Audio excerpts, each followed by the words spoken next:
Good evening and welcome to another episode of Offstage Live with the Jazz Arts Group. My name is Zach Compston. I'm so thrilled to be joining you on another Thursday. I'm the Director of Education and Community Engagement for the Jazz Arts Group in Columbus. We've been around for so many years trying to spread the good news of jazz to our community here in Columbus. As you know, Offstage Live comes to you every Thursday as well as every Sunday. Sundays are with the great Byron Stripling, Artistic Director of the Columbus Jazz Orchestra. This Sunday at 3 p.m. on Facebook, you can find Byron with the great Phil Clark, vocalist, musician who sings with the Hoodoo Soul Band, among many other bands, along with the great Bobby Floyd, bringing you a live concert this Sunday, 3 p.m. on the Jazz Arts Group Facebook page. We'd like to take just a second to thank all of you that have participated in the Columbus Foundation's Big Give. All of those gifts that have been given, millions of dollars in the last 24 hours, have been raised for nonprofits here in Central Ohio. The gifts that have come in for the Jazz Arts Group ensure that we are able to continue to serve our community with performances, with educational outreach, continuing to put music on the stages and in the hearts of our community. So a huge thank you to those that have given during the Big Give, not only to Jazz Arts Group, but all the great organizations that are doing so much good in Columbus and Central Ohio. Special thank yous go to George and Vanessa Arnold, Robert Barrow and Carla Edelfson, Barbara and Carl Billhart, and Zane Brown for all of your contributions among the many that have given recently. This episode is very special to me. As we all know, our community has been absolutely rocked by seismic events, a global pandemic, a devastated economy, and the murder of George Floyd. Demonstrations have followed, and we know that jazz has the power to change lives. Art has the power to change lives. As an art form rooted in the African American tradition, jazz speaks of the tragic realities of injustice while offering hope for the future with peace and unity. The arts as a whole has been a guiding light through change in our world. And the two men that join me today are near and dear to my heart because they've committed their lives to using art as a voice for change, to bring hope to our community. And if you don't know them, after tonight, you need to go and follow them because not only are they incredibly captivating individuals, they are leaders, they are mentors, and they are the future of the great things to come in our community. Before we start, I want to play a little bit of music by one of our guests, Mr. Quan Howell. We have Quan Howell and Jevon Collins joining us today. To welcome them, I want to start out with just a little bit of music from the great Mr. Quan Howell.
Ooh, man.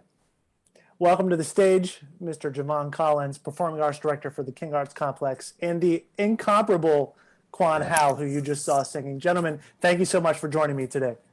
Thank you, Zach. Thank you. Thank you, Jazz Arts Group. Thank you, yes. Jazz Arts Group. Yes. So I don't know if you're able to hear that. I'm seeing that we didn't have any sound. We're going to swing back. Did you guys hear that? Could you hear the sound? It wasn't too loud, but okay. It was a little faint. We'll bring it back. Yeah. We're going to bring it back.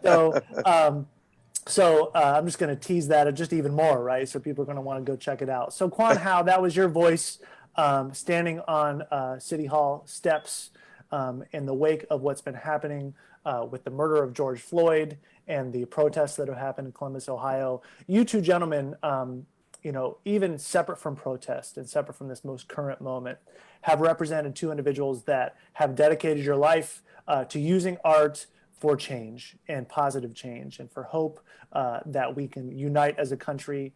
Quan, I want to start with you. We're going to get into both of your life histories and just a little bit about what brought you to the stages that you represent and perform on. But Quan, you were just saying that you finally took a day off today.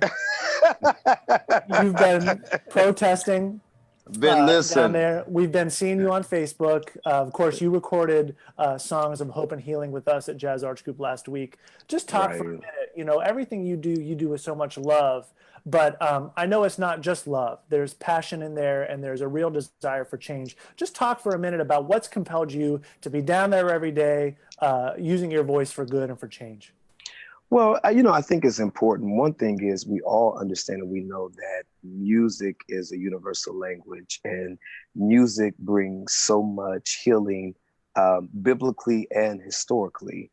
And to be a part of that movement that was current on this past Sunday, just to me was a very historic moment for our city to have African-American men dressed in suits and to make a statement so bold like we did, to be united, and then to have an anthem that would carry us through until we're finally able to reach equality for, you know, things that we've been through. I thought a change is going to come would be so befitting for the hour. And the funny thing about it, I love the song for years, but the very first time I sang that song was with you guys. Really? It was the very first time I ever sang that song. Was one of the, I think it's the last show that I did with you guys in April for the season ending. Yes, the Jazz Orchestra, when we did it. And I just fell in love with the song. And I always try to stay true with, there's certain songs you got to just stay true to the melody. Right. And I didn't want to do too much to take away. And so, you know, that was a blessing to be a part. Music, it just helps. It helps us to gain healing that we need, and the world is in need of a lot of healing. So I've wanted to, you know, lend my voice and be a part of what was going on without any hesitation. If anybody calls and my schedule permits, I'm there. But that was me prior to all of this going on. Right. If it's something that I believe in and very passionate about, then, you know, I'm there to lend my voice. I've always been taught it doesn't have to be a whole bunch of people in the room. It could be 3 people in the room and I'm gonna sing like it's 1,000. Right. You know, that's just my love. And I think that separates a lot of artists. You know, some artists only are moved by the numbers, where it's just, I'm moved by who's there. And if the energy, I'm a big energy person. If I can feel your energy, I'm gonna sing until I have no throat at all. And that's what last week when we recorded that Songs of Hope and Healing, you know, of course, in the age of COVID, so many things, and I know Jevon and Quan, you both recorded without an audience the recent King Arts Complex Gala. You know, it's a weird paradigm. But Quan, you know, just being one of the 2 non-musicians or folks that weren't playing in the room last week, you know, I said on Facebook, man, goosebumps, even in a small room. So I totally know what you mean with the energy. And that energy that you provide is such a uniting force, you know, for people that are on the front lines, for people that know that the recent injustices are wrong, but are finding a way, maybe working through questions of, you know, should I protest or what do I think? You know, to hear your voice is a voice that lends a hand to anyone at that level of the movement. So thank you so much for that. And we're going to dive a little bit more into your musical history. But Jevon, I want to circle to you. I've seen you a little bit more behind the scenes, of course, as performing arts director for King Arts. My position at Jazz Arts Group, we cross paths in these sort of administrative and leadership roles. But before we get into sort of what King Arts Complex is doing, talk about what the last week's events and just sort of the current landscape has meant to you. Of course, Columbus is near and dear to your heart. Talk for a minute about what the most recent events have done for you and how you've been convicted to change and use your voice during this time.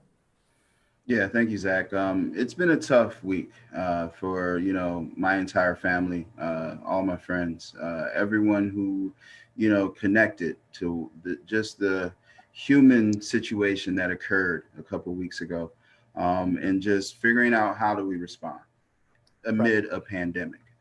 So it's been a tough situation. Everyone's a little bit cautious, as I understand. But at the same time, we got to make sure voices are heard because, as they say, enough is enough. I mean, this has been going on. You even look at what happened in Los Angeles from Watts to Rodney King riots. Again, for me, being, a lifelong Columbus resident, that's the most unrest I've ever seen. And it was tough, but I totally understood why things were happening. And you have to go to those lengths to make sure you're heard. So I'm definitely proud of the people who, protested peacefully, who got their voices heard. I really commend Quan and all the amazing men that were out there last Sunday. I should have been there. And unfortunately, I had a family obligation, so I couldn't make it. So hopefully, if they do it again, I'm definitely there. But any ways that we can support and honor the lives that were lost because they were cut way too short.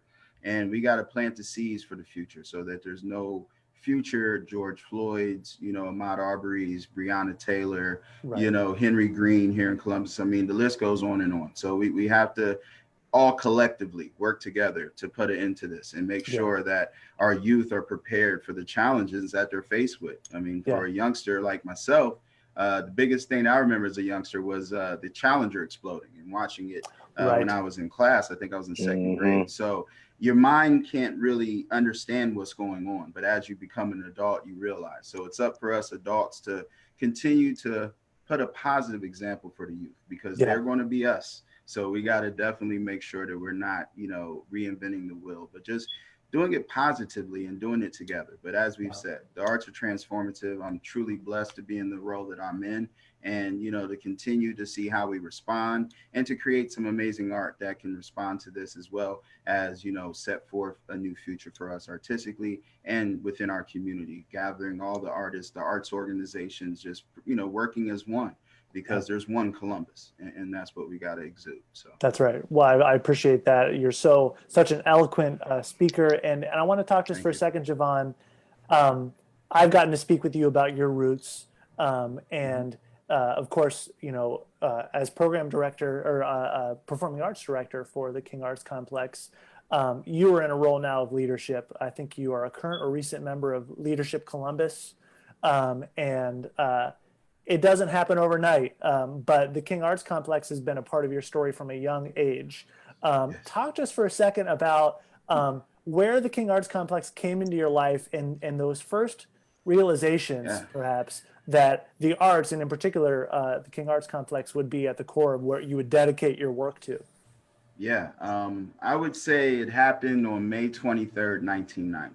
And that's when as an 11-year-old going to Woodward Park Middle School, I got my scholarship to go to the Ohio State University via the Young Scholars Program. So it was the first time I believed and knew I was going to go to college. And for that reception to take place at the King Arts Complex, it was just always a place that I was like, wow, I got my scholarship here. And as I went on through to, graduate from Northland High School and went on to the Ohio State University, I worked at the Wexner Center for the Arts, and that's really where my love for the arts really grew.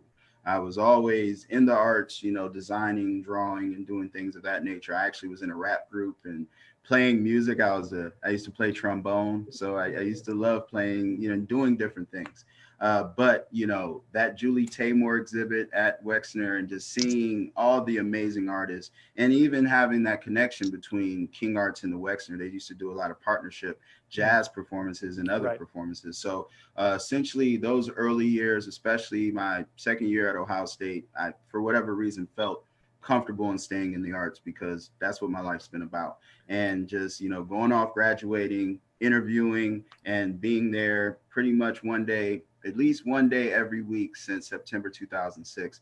I'm just honored to do it and just paving the way for, the next generation, as well as honoring the people that provided us to have a King Arts Complex, because there's a lot of cities around this country that don't have a resource such as we do. Right. And to continue to work with the amazing artists such as Quan. And I want to just add one little piece to that. Not only was your love of the arts through Ohio State and Wexner, but the reception, if I understand this correctly, the reception where you received the Young Scholars Program Award to go to OSU at age 11 was held at the King Arts Complex. Is that right? Absolutely. So Absolutely. how We were calling serendipitous. posts. Yeah.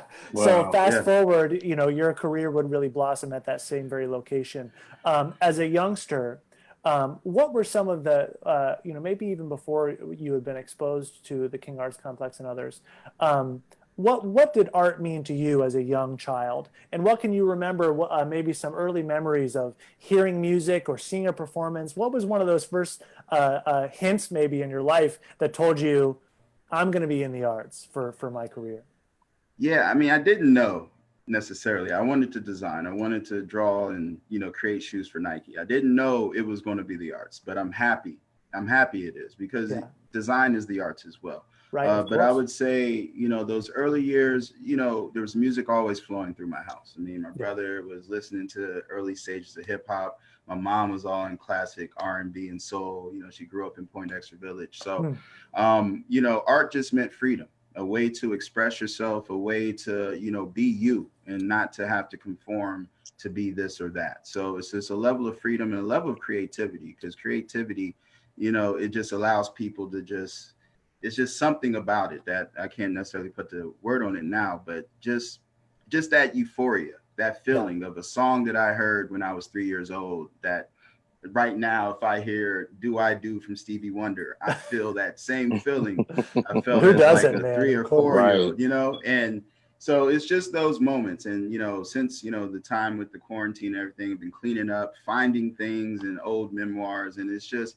connecting me to the child I used to be and allowing me to be proud of who I am today, but knowing that there's so much more that I can do. Yeah, absolutely. Quan, I want to talk a little bit about your childhood, but this quote that I found that you had given in an interview before really sets up what I believe you're going to talk about with your earliest childhood and your musical beginnings. You said in an interview, "I smile not because life is perfect, but because he is good. I perform to bring light into dark places. I live to love and I love to live." You got an early start with music through the church, if I'm understanding that correctly. Your grandfather was a pastor. Talk just for a minute about the early days of Quan Howell, and do you even have a memory of life without music? No. Music has been around me my whole existence, and it was so funny. In one of the small towns, part of Columbus, called American Addition. My grandfather was a pastor of the Mount Zion Missionary Baptist Church, and my family was the church choir.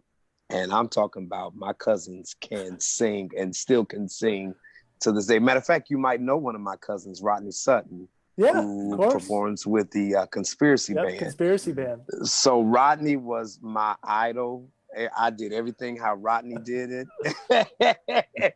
Rodney back in the day sounded like Peepo Bryson. So, I was trying to, be like Rodney. Right. And so then I grew up in a household, separate from my cousins. It was my grandfather, my mother and her two sisters. And it was so funny. I always tell people, I said, my aunt would play gospel upstairs.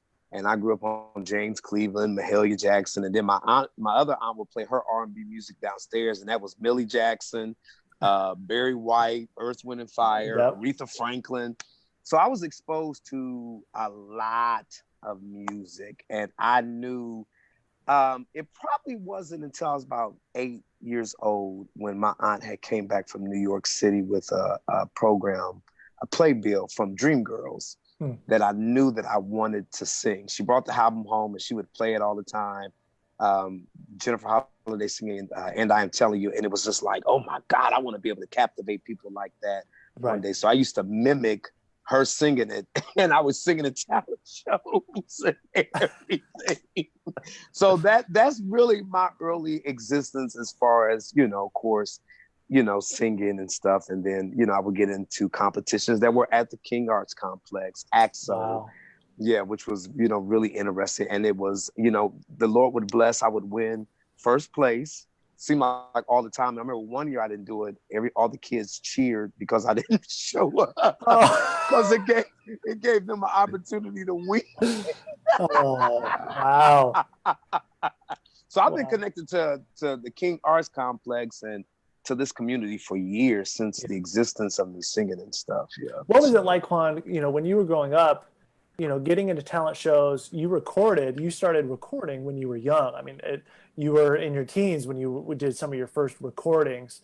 Do you remember a time where it was like, a thoughtful thing of, I'm going to start to pursue music for my career? Or did it just sort of happen in this whirlwind that before you realize it, this thing now that you're working in a real serious way toward is already happening and you didn't even realize? Well, it took some time. You know, you always got to pay your dues as an artist. And I remember some friends of mine, they had went on and got recording deals. And, I started to get discouraged and, felt a certain type of way. And it was so funny. I had left, like I said, told you that I moved to Los Angeles and did a demo with a Grammy Award producer out there, just because he knew my uncle. My uncle played for the LA Rams, and he was, adamant on getting me out there. And the connection went from LA to Minneapolis, that it could be serious. Right. And it was really an interesting thing. I happened to open up for Sounds of Blackness. They used to have gospel programs. OSU used to sponsor gospel programs at the Mershon. So I happened to open up for them in October. And then in January, went auditioned in Minneapolis and made the group. Wow. So I just felt like the Lord was giving me a sign that now your time is coming. And to be able to record a song, Hold On, Change Is Coming, and people still play it today like they're just hearing it, is really a blessing to me. I was telling you, I've been getting my fix of 90s Quan Howell. I said, don't be listening. And I have to say to the audience, and I want to go back just a half step here. Firstly, for you to become a lead singer for Sounds of Blackness is an incredible accomplishment. Yes. That is such a storied musical institution. I mean, started in the 70s and has gone through many, many changes.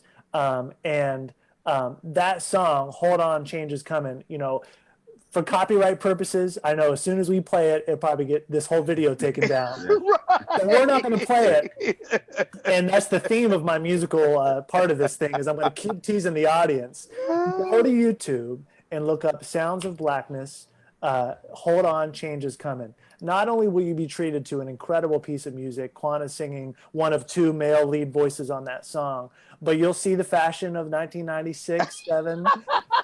You'll see a Quan Howell with incredible hair. Listen, the S curl. We used to wear S curl. That's why I got no hair now. We would fry that hair with that perm, and I'm telling you. Well, it was worth it. Yes. It was worth it. It was worth it. They almost took me off that song. They said I was too churchy. Oh my God. Back then, of course, like now, music is all about image, and sure. I was too overweight. But my voice, was the selling point. So it's like, we can't do it. Yeah, there's a moment on that recording toward the end of the recording when you guys are vamping on that chorus where you go, just like, listen, I'm old now. I can't hit that no more. And when I first saw that, I was like, oh my God. Man. So just for a moment, talk about, obviously your perspective on making Sounds of Blackness. What was that as a moment for you? And you said offline, that was what had started to help you be able to see the world and give you a new worldview and something that would inform the rest of your life. And you spent 6 years with the band. Talk to us for a moment about, being a young Quan Howell and joining that incredible group.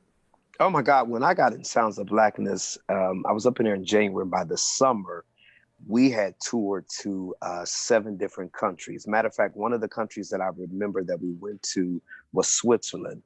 And we got to perform for the Montreal Jazz Festival. I don't know if you're familiar with that. Oh, yeah. And so I was exposed to artists from around the world, and they were all in the lobby playing and just collaborating. And it was one of the most exciting experiences. Then you go up to the hotel room, you look out the balcony, there's a mountain in the view of just everything. It was amazing. That year I got to work with Andrew Lloyd Webber, that is infamous for Cats. Not infamous, right. I shouldn't say that's the wrong word, but he's famous for famous for Cats.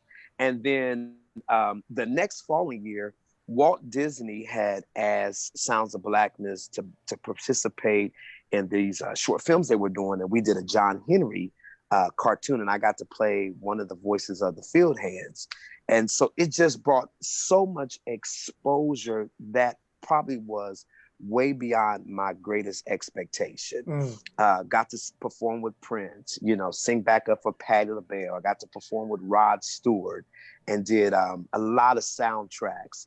And that helped me to get to the next phase of my life when I start working with Tyler Perry. Right. So God has always been good and gracious to me. I've actually only had to audition twice in my life for everything I've ever done. And that was with Sounds of Blackness and when I did a reality show. That's the only time I've ever had to audition. Everything else was by recommendation. Well, that's a testament to your incredible talent. And we're going to come back to Tyler Perry. But Jevon, I want to ask you, in your time at the King Arts Complex, you've encountered hundreds of different performers.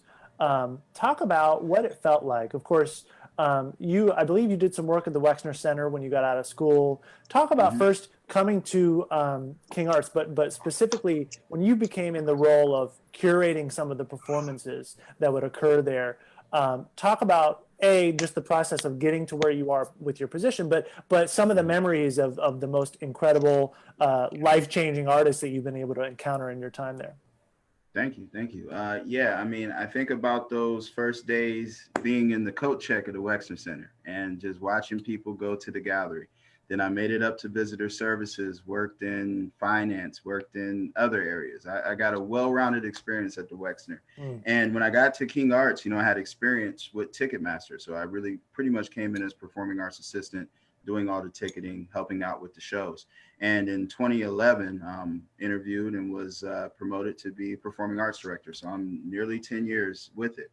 But, thinking about my first day at the King Arts Complex, Jesse Jackson was there.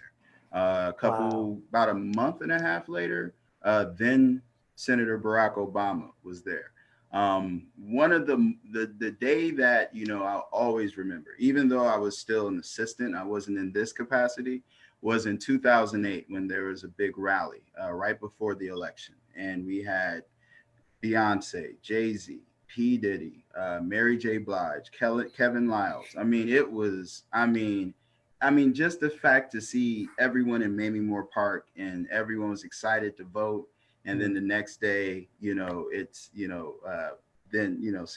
Barack Obama is elected. He becomes President Obama. So just to be a part of that energy, it's just amazing. But just the people I've met, one of the other highlights as far as personally meeting someone was when I met Harry Belafonte, is when he's walking down our halls. And I'm just like, I'm just honored to meet him, a man who is friends with Dr. King and Malcolm. Harry Belafonte. And, with that voice, he says, "How are you?" And I'm like, "Hey, I'm doing good."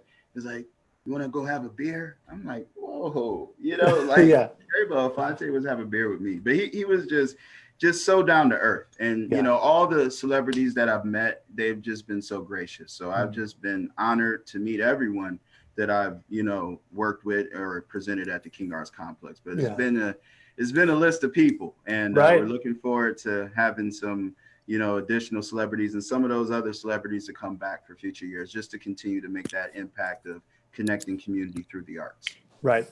Jevon, whether, you talked about, working your way up at the Wexner Center from coat check and upstairs, and then your ticketing experience, with somebody from your educational background at OSU, you didn't have to go into the arts. You could have chosen something that was maybe more financially lucrative, or and to work your way up like that. Was there ever a moment where you were discouraged, and thinking about that theme of why am I doing this? Was there ever a moment, looking now, of course, you might look back and go, I can't regret anything. But at the time, what was that like? Did you ever get discouraged on your path, or were you laser beam focused? I think my path was predestined for me, to be honest. I could have done a lot of different things. I could have, I think that everything that has happened in my life has happened for a reason. Because even if I went to Portland, Oregon, and work for Nike. That doesn't Right. mean I would have the happiness I have today and the impact I'm able to have with the King Arts Complex. Just seeing the smile on people's faces when they're out there enjoying the concert. That's why it's so sad we won't have the concerts like this summer, but right. Just seeing the impact. And also, I'm been there so long where I've seen some of our students who were in the the after school program or summer camp, and they're now in college. Some have families. So just seeing how the King Arts Complex has impacted so many lives, and it continues to. And just along with our fellow partners like JAG and the list of other CCLC organizations, and how much we're able to help our city become what it is. And I'm just so happy to travel the country as well. I'm on the board of the National Performance Network, and I get to carry Columbus's flag and let people know about what a great city we have, and how much we still have to grow and show. Because a lot of us, they told me, Jevon, move to LA, Chicago, New York. And I was like, no, there's something about my hometown that made me want to stay. And now that I'm older, I'm realizing why I'm here to stay. And that's why I'm just so honored to be in the position I'm in. Yeah. And just drilling just a little bit deeper on the King Arts Complex, obviously in the name of Dr. Martin Luther King Jr., you spend your days thinking about the legacy that man made and applying it to this community in his memory. Talk just for a second about, when you're at the office, your incredible executive director, Demetrius Neely, and the rest of the very small team. You get a lot done with a small team. Yeah, we do. Talk about just how important it is to honor Dr. King's legacy and just what that means as the nucleus of a place like the King Arts Complex. Well, it means so much because if it wasn't for his efforts and the efforts of everyone fighting for civil rights, I wouldn't have had the opportunities that I have today. It might not have been a scholarship available to me at 11 years old. So, I always hear, and our former executive director, Dr. Barbara Nicholson said, we're standing on the shoulders of our ancestors. So knowing that, my great grandfather, Anthony Porter, helped build, Poindexter Village, knowing that, the I guess the luxuries that I have is, or quote unquote luxuries that I have, that he didn't have, and pretty much working in the same community. So knowing that I am 2 generations away or from someone who couldn't even really fathom or dream the things that I was able to do. Right. So knowing that I'm not only doing this, of course for me, but I'm also doing it for my family, my community, so that everyone can be proud and know that I'm giving back, because I want everyone to succeed. I mean, there's no way, there's no bone in my body that wants anyone to fail. And I just want to make sure that everyone knows that the Columbus way is loving, nurturing, and helping others. And I think after what we've gone through, you're seeing that, and I think in the future you're going to see more of that. So just nurturing the opportunity I've been blessed to have. Absolutely. One of the things I wanted to talk to both of you about, and as I mentioned at the beginning, and I said this on Facebook, how excited I was to talk to the two of you, and I called you both powerful. And I didn't do that just to put any sort of, random word I could come up with. When I think of you two, I think of something that people of all ages can find hope and optimism in. In particular, I want to get both of your thoughts, and Quan, starting with you, as I share this image that I saw on Facebook of you with this young where you say Josiah is a future leader. It's important for the village to protect him, educate him, and remind him he comes from greatness. And mentorship. Quan, talk just for a minute about mentorship in your life. And as we face these times that we're in, and as we protest and as we continue to speak out against injustice, talk about the importance of mentorship. Maybe first talk about that photo, but just mentorship as a theme and what it means to you in your life. Well, I mean, mentorship is very important. And it was so funny. I believe I put that up today. And we had so many pictures from the march. Josiah is like my nephew. And we were taught the importance of a village raising us, our aunts, our uncles. And, growing up, I didn't really understand my history. Sure. It really wasn't until I was in my 30s, my 40s, I really understood where I came from as a Black man. And I said, it's important that I always share with singers that I'm mentoring, young people that in the community that always call me Uncle Quan, to remind them that you come from kings and queens. You didn't just come from slavery. Right. We were in high position before what we were taught as this was our history. It was much bigger than that. And I think that's important because once you know where you come from, who you are, who you belong to, it can give you a confidence that nobody can shake from you. So I always share that with all of my mentees that I train on singing, the importance of the stage. Like if you get on that stage is sacred because, you know, God is allowing you to be exposed to people that you probably would never come across in your everyday life. So when they hear your voice, when you sing, you come on that stage, be confident, don't disrespect the stage, and allow what God wants to do through you to affect people to go to another level in their life because they're challenged. Like we said earlier, music is so universal, they're challenged in their life. So when they come in here and sing, they want to escape from everything they've dealt with and had to and do and done. And they want to hear us sing and perform, that it gives them a sense of relief. So it's important, as I share to them, you have to incorporate that passion. Don't just sing.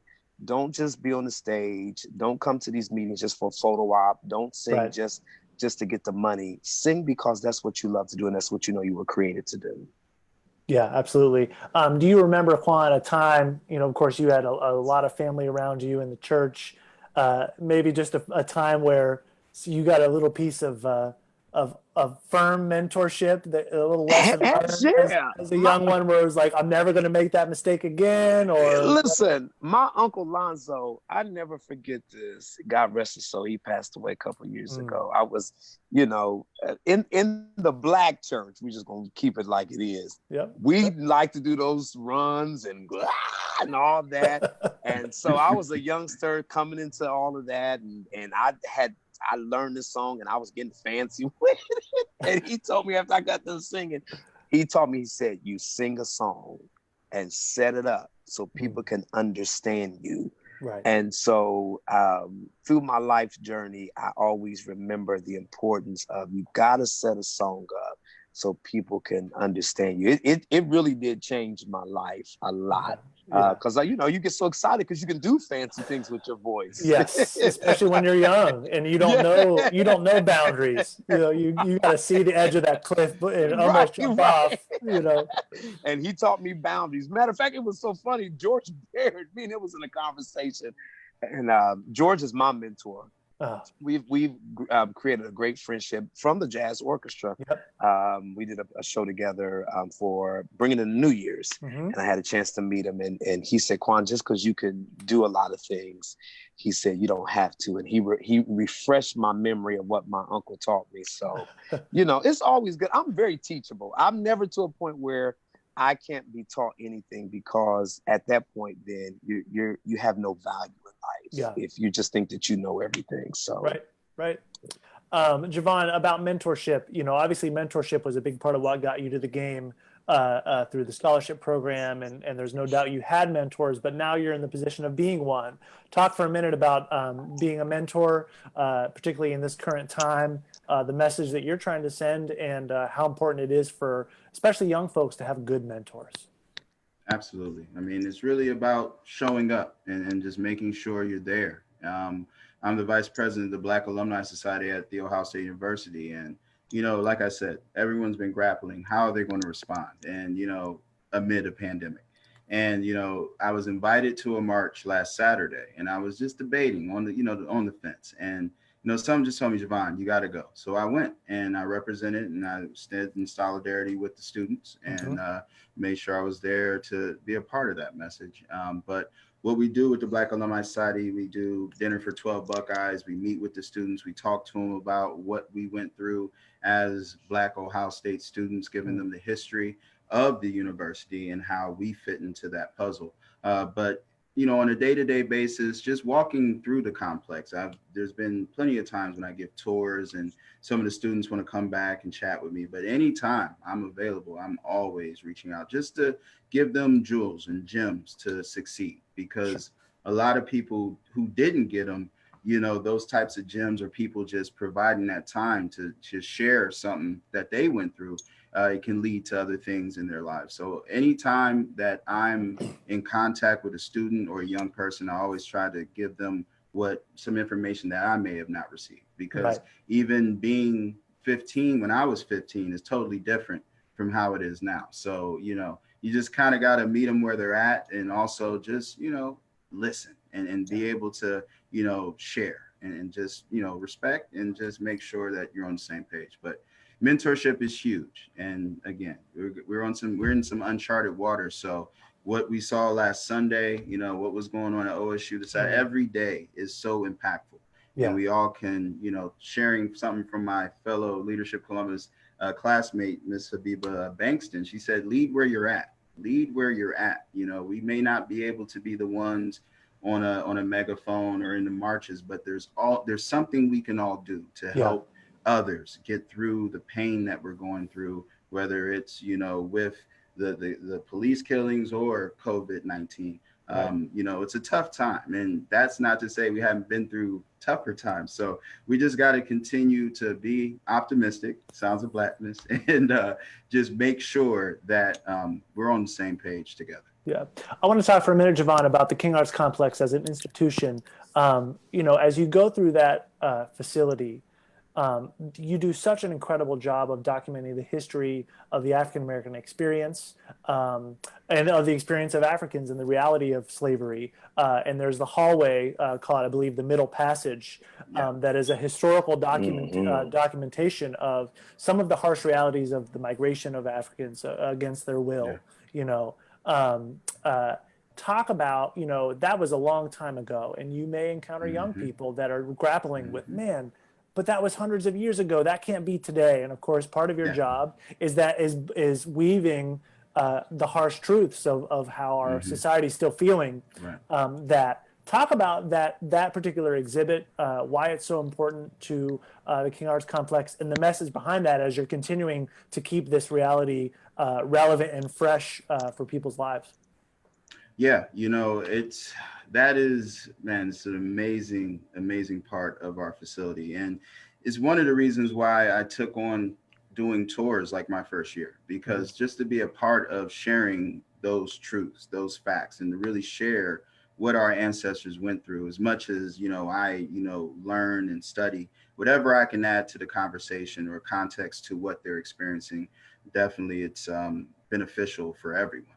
But it's just, I've said it thousands, probably millions of times, you have to know your past presently to get to your future. That's what I tell the students every day, because when we're kind of moonwalking backward to the stuff that was going on in the 60s, a lot of the stuff isn't new. It's just there's been no policies in place to help, heal those wounds that's been 50 years, 400 years long, right? So essentially, it's a very integral part of our facility. And we let people know that, hey, this is not just for Black History Month. We're Black history all year round. And, we still, are open to learning and having those conversations for better understanding to bridge those gaps. But one quick thing, I think back to our partnership, Zach, back in 2008 with Terrell Stafford. Right. The MLK 50 years later. Exactly. Right. MLK 50 years later. And I will never forget when Terrell was on the mic talking about the tour I gave. It's almost making me emotional, and how it impacted them and how it made them want to perform even greater for the audience based on the purpose and the reason. Just like Quan said, if I feel compelled to do it, I'm going to do it. And, unbeknownst to me, I just went ahead, gave him the tour, didn't expect that impact. And I tell you, it was an amazing performance. And Zach, you were there. But it's just something I believe everyone should see, and everyone should be open to learn and to listen, because we got to get through this together. And if we are listening to things that are not true and not going to, get our own information, that puts us in a predicament. So if we all can just understand and desire to want to be a part of the solutions and not to be a part of the constant problems that we face as Americans, And that's what we got to do for the future. You know, us collectively, what we're doing with, you know, Heart of the Protest coming up. I mean, we all can do something. We all must do something, because I don't want to be here 5 years, 10 years, 15 years from now saying, well, what happened? Right. We have the power and the control, and let's do it now, so that, you know, we don't have to continue to, you know, say, well, that happened, but this, you know, so we have to definitely be together and forge ahead for our better future. Well, I encourage anyone that has not had the opportunity to tour the King Arts Complex, call Jevon, get a personal tour, because there's no one else that can do it the way he does. I appreciate it. And, you know, I had the great pleasure and fortune of going to the International Civil Rights Museum in Greensboro last summer, site of the Greensboro sit-in at the lunch counter. And the thing that struck me, I mean, of course, there are so many realities that I can never understand fully, but that I'm always aspiring to learn and absorb and just try my best. But what I was witnessing around me, and Jevon, real quick, I can imagine there are stories of you seeing individuals coming through your space, and you see some transformation. You see them go, oh, like this was wrong, and it's still happening today, and that our future depends on figuring this out. Have you seen some transformations occur before your eyes in those tours? Yeah, I've had discussions with people who have a certain position on, you know, the transatlantic slave trade, not only, you know, from the African-American Black community, but also, you know, from other communities, just trying to understand, you know. And the one that I remember, you know, out of all the tours, was somebody actually asked me, how does this make you feel, Jevon? And, you know, that was like, whoa, you know, because I'm just reporting. And I mean, you know, I just remember responding that, I mean, this is something that no one can feel good about. You know, you can't feel good about that. Nope. And the fact that human trafficking is going on right this moment.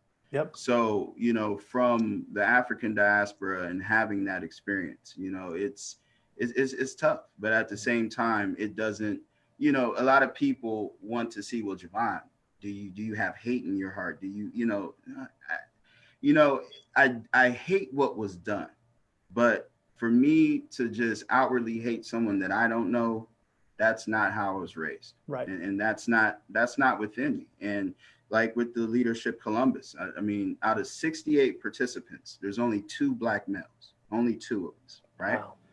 And at the same time, there's only 5, you know, Black people. There's 3 other, you know, Black females with us. But and with this situation going on, you know, I'm definitely, you know, learning about how to help heal, because even in my call today, you know, a lot of my classmates may not have contact with someone who's, you know, kind of on the front lines, not only on the front lines by being a Black male, but, you know, working in the arts in the community. So it's interesting how I've kind of pivoted into this position to really understand where people are coming from, but at the same time, not to, you know, rile up any conflict. Because again, if we don't do it together, who's going to do it? That's right. That's right. That's very well said. Yeah, and I don't want our, you know, children to bear the responsibilities that, you know, like I've told people, it's been a wound that's been there so long. You can put as many Band-Aids as you want on it, but if you don't put any antibiotic on it, it's going to fester, it's going to be infected. And that's what we're dealing with. And it's almost like every 30 years, it gets to the point where the infection bubbles over and then there's a civil unrest. What we need to do now is get into that wound, clean that wound out, put the proper medicine in it, stitch it up, and let's make sure it heals. Yep. That's what we have to do. That's very well said. Quan, about transformation, firstly, for both of you, somebody that we all love with all of our heart, Miss Mary McClendon says, keep on keeping on. Thank you to us. So she's watching. I love Mary. That's the queen of jazz. She is the queen of jazz in Columbus. Absolutely. Yes. There's no other jazz sound coming out of a voice anywhere that as right at the source as Miss Mary McClendon. So we love you, Miss Mary. But about transformation, Quan, your voice is your tool for transformation. Over the years, you know, singing from a point of view that supports your faith, also singing in maybe a popular music style, you have to have maybe encountered people that have been transformed in a musical moment. Any memories or just anything you want to share about the idea of transforming in the same theme we were saying with Jevon, in your case, through your voice and through the work you do? I mean, you know, the growing up in the church, of course, there's this energy that you release when you sing, and people that are, you know, dealing with a lot of issues prior to coming to church. Yeah. Even I've experienced the funny thing, even with the jazz orchestra, I did a song with you guys, Come Sunday. Woo! You know, that's one. We've got it queued up to end our night, Quan. So don't give it up. Listen, that's one of my favorite songs. The great Duke Ellington, Mahalia Jackson. Absolutely. Yep. And when I got to understand the meaning of it, that Black people would look forward to Sunday. Yeah. Uh-oh. Did we lose you, Quan? I think he'll pop back. Yeah, he'll pop back on. We're going to come right back to that thought of Come Sunday. While we transition, Jevon, I wanted to give you an opportunity to talk. As I said, I know the work that you're doing at King Arts right now in response to the killing of George Floyd.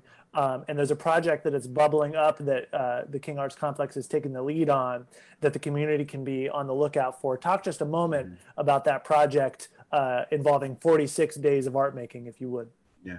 Absolutely. Thank you, Zach. Zach alluded to, the King Arts Complex is going to begin a campaign entitled Heart of Protest, and it's actually pulls out the letters ART because as an arts organization, working with our fellow arts organizations and our artists to, you know, provide that opportunity to provide work and you know, just to help people heal.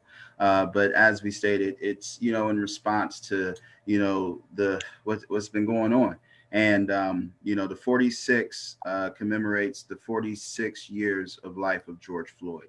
You look at George Floyd and everyone's like, you know, there's been hundreds, thousands of people who have faced the same situation that, you know, ended George Floyd's life. Right. But for the entire world to see it happen right before their eyes is why it's like, yo, I mean, and not only that, who's to say that hasn't happened before? So that's why we were compelled, and big kudos, major shout out to our executive director, Demetrius Neely. It was, you know, her, you know, it was her response, and, you know, by her coming up with the idea and us fleshing it out, and to have, you know, 19 other, you know, arts organizations partnering with us. And thanks to Jazz Arts Group, like I said, and all of our CCLC members and the other arts organizations who will participate. But we also want to reach out to a national audience, as you know, my role with National Performance Network. We'll see if there's any other, you know, national organizations who want to participate.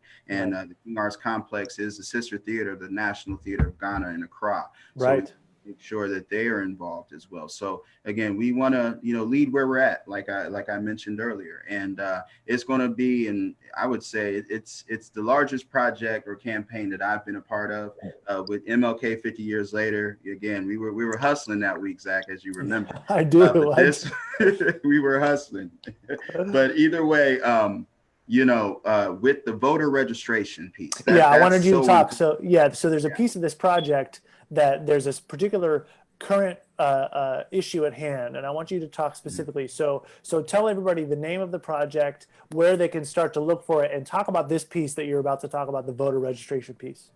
Yeah, so once again, it's Heart of Protest. You'll be able to see that on the King Arts Complex website and our partner organizations coming up next week. Our first event will be Juneteenth, which is actually Juneteenth. This upcoming next Friday, June 19th, we'll be in Mamie Moore Park, social distancing. We're encouraging everyone to wear their mask, but in order to honor our ancestors, honor, you know, the community, and as well as connect the community through the arts on that day to kick off the campaign that'll go into November 3rd, making sure we have the registrations in by October 5th.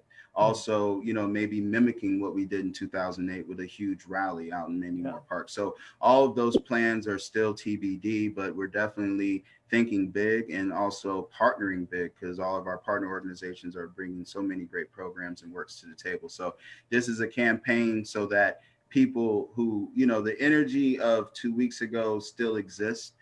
So we still need to address, you know, those issues. And again, this project is going to be a start of that, because again, we can't, you know, think, oh, this is over with. No, this is continuous. Right. And the more we address these issues, the more we can prevent from these tragedies from happening as frequently as they've been happening. So it's just our response and bringing our families together to battle and make sure that, you know, we come out victorious as much as possible. Well, I want to make sure that everybody's following that project and continuing to support the King Arts Complex as it embarks on those 46 days of art making. Again, not consecutive necessarily, but 46 very marked dates that will represent such a long history.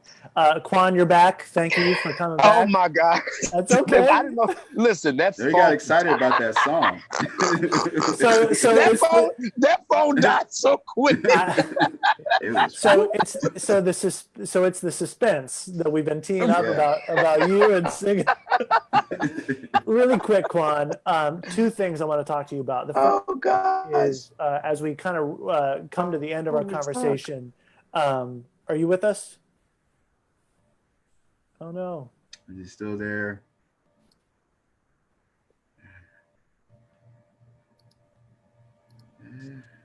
I'm sure we'll be back. Oh, I can hear him. Is that him? I can hear him. Come on back, Quan.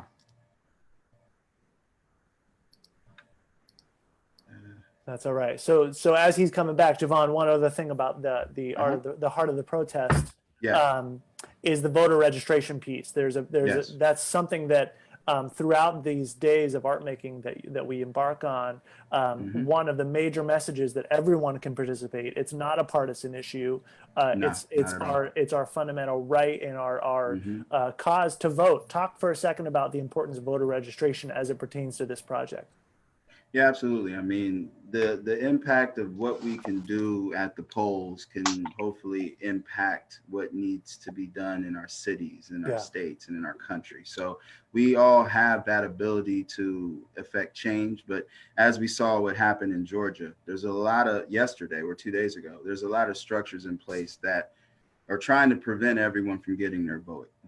So that's why we understand the dilemma and what's going on, and we're going to address it and make sure that here in our town of Columbus, everyone who wants to vote should be able to vote, no problems. That's what we're going to work on, and make sure that everyone who can be registered, who attends one of our programs, does get registered, because that can make the difference. And because you can't complain about what's happening if you don't vote.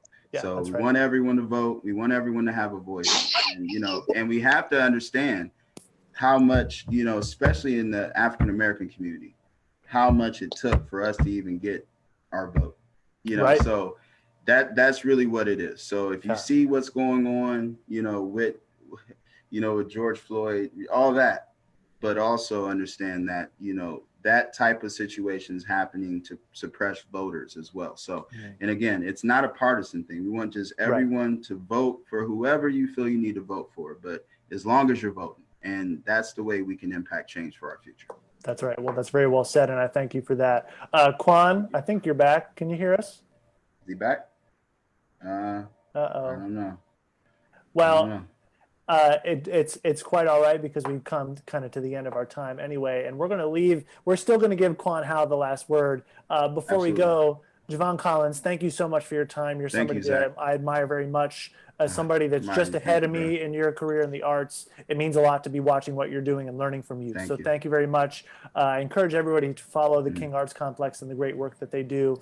And before we play this last clip of Quan Howell along with Byron Stripling, Bobby Floyd, and Micah Thomas singing the great Duke Ellington song, Come Sunday, I want to remind everyone to please join us this Sunday at 3 p.m. with Byron Stripling. He'll be here with Phil Clark and Bobby Floyd. We also have a series of masterclasses and listening sessions streaming Mondays and Tuesdays for the entire month of June. You can get in on those by following us on Facebook at The Jazz Academy. And we have PBJ and Jazz. We didn't think we'd be able to pull it off, but we will have 2 of our PBJ and Jazz concerts happening virtually at the third Saturdays here in June and July. So all of that will be happening on the Jazz Arts Group and the Jazz Academy Facebook pages. We encourage you to continue to follow us there. And please share this video. There's some incredible conversation with both Quan and Jevon that we want to spread as far as we can. So hit the share button, invite someone to come in next time. And with that, we will leave you tonight with an incredibly inspiring rendition of Duke Ellington's Come Sunday by Mr. Quan Howell.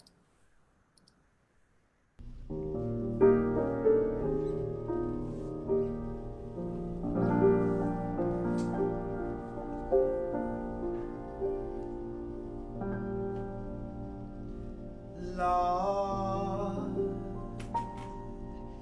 dear Lord, above,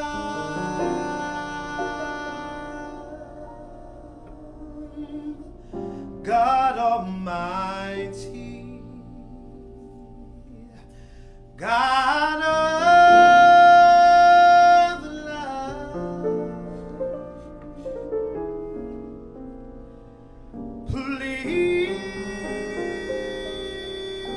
please look down and see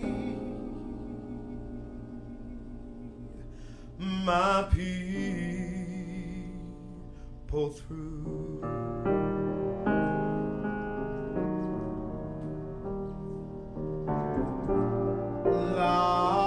Lord, dear Lord, above,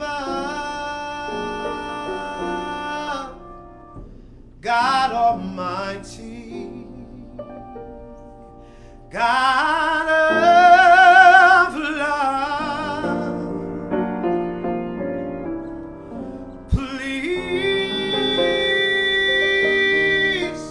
look down and see my people through.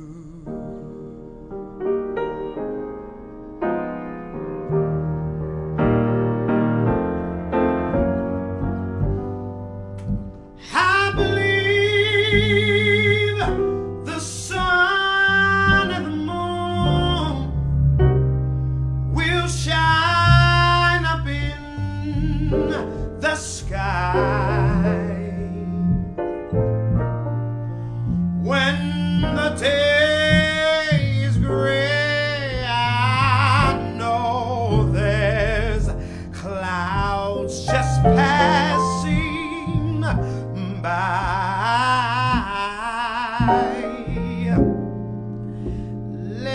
Lilies of the valley, they neither torn or spin, and flowers bloom in springtime. Little birds they sing.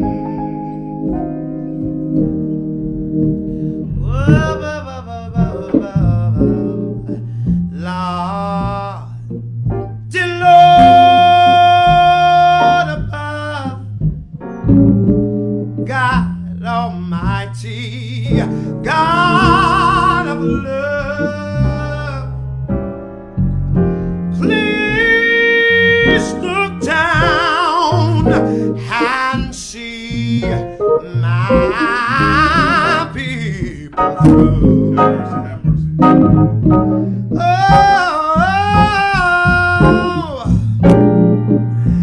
Up from dawn till sunset, man works until day.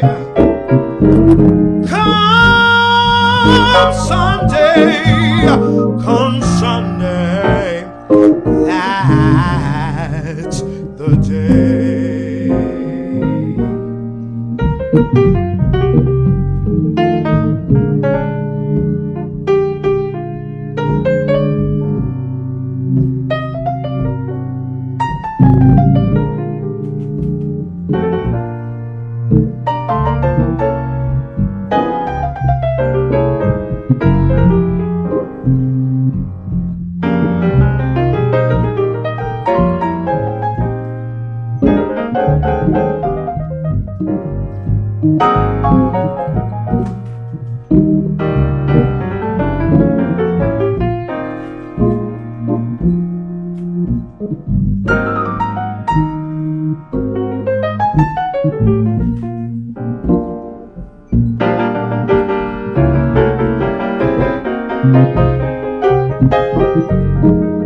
Hey,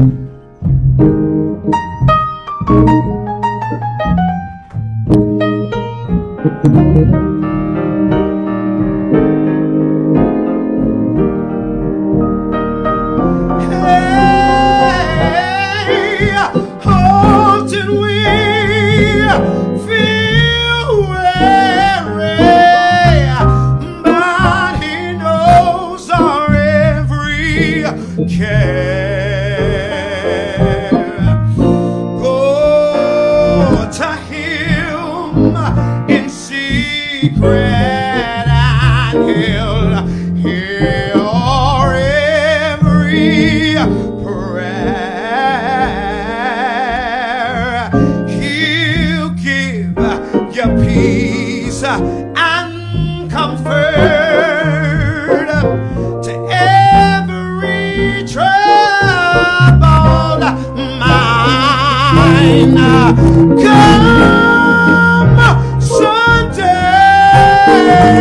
Come Sunday, that's the day.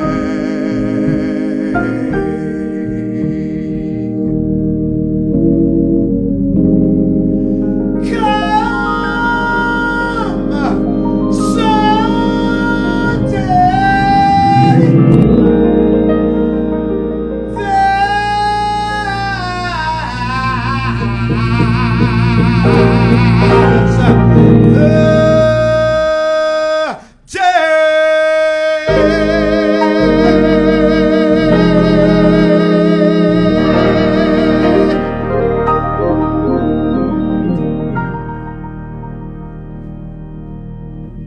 That was the voice of the one and only Mr. Quan Howell, who we lost just here with the virtual stream just at the end. Thank you so much for joining us on another episode. Jevon Collins, thank you for your time. We wish everyone a great night, and we will see you very soon. Thank you so much.